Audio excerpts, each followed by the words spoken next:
तेलंगाना के साबिक वजीर फाइनेंस हरीश राव ने रियासत के माली हालात पर असेंबली में पेश किए गए व्हाइट पेपर पर रद्द-ए-अमल का इजहार किया और व्हाइट हाउस व्हाइट पेपर को गलतियों का पलंदा करार दिया।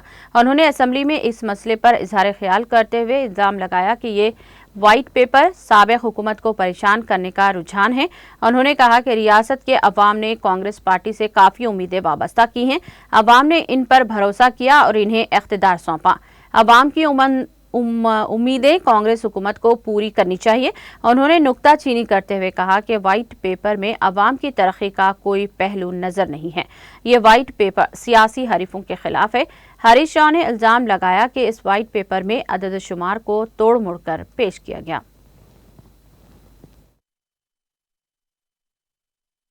ఎగవేతలకు కోతలకు రంగం సిద్ధం చేసుకోవడమే ఈ శ్వేతపత్రాల అంతర్యమని మీరు చెప్పకనే చెప్తున్నారనిపిస్తా ఉంది అధ్యక్ష అయినా ఈ శ్వేతపత్రాల్లో కొత్తగా ఏం చెప్పింది అధ్యక్ష? ఈ వివరాలేవి కొత్త వివరాలు కావు. మీరేదో కొండందవి ఎల్కన్ పెట్టినట్టు కొత్తగా ఏదో చెప్తున్నారు. ఇదే శాసనసభలో అనేక సార్లు చర్చించాము.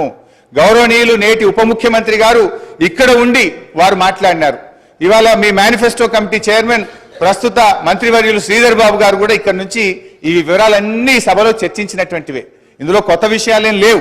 ఇవాళ మీరేంటంటే మా మీద బురద జల్లాలనేటువంటి ఒక ప్రయత్నం అంతే తప్ప ఇందులో కొత్త విషయాలేం కనబడతలేవు అధ్యక్ష. ఎందుకంటే ఆధారాలు కూడా ఉన్నాయి అధ్యక్ష.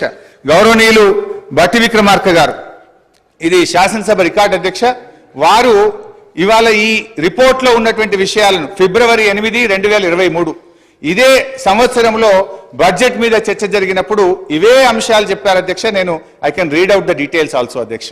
అంటే బట్టి గారు ఆ రోజు ఇక్కడి నుంచి ఏం మాట్లాడినరో ఇవాళ ఆర్థిక మంత్రిగా అక్కడ నిలబడి కూడా అవే విషయాలు చెప్పినారు తప్ప ఇందులో పెద్ద కొత్త విషయాలు బయట పెట్టిందో కొత్త